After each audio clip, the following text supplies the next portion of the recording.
Kepala Desa, Kades, Hoder Kecamatan YGT Kabupaten Sika, Martina mengisahkan soal 13 warganya yang diduga keracunan ikan buntal. Dari 13 orang itu, 4 orang meninggal dunia dan 8 orang masih rawat intensif di RSU Maumere serta 1 orang sudah sembuh. Ia menjelaskan usai mendengarkan kabar tersebut, dirinya langsung bergegas menuju RSU Maumere.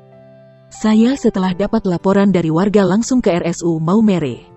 Saya lalu temui para korban dan ada satu mama yang bilang kalau ikan buntal yang dimakan dibuat kuah asam lalu dimakan ramai-ramai di pondok.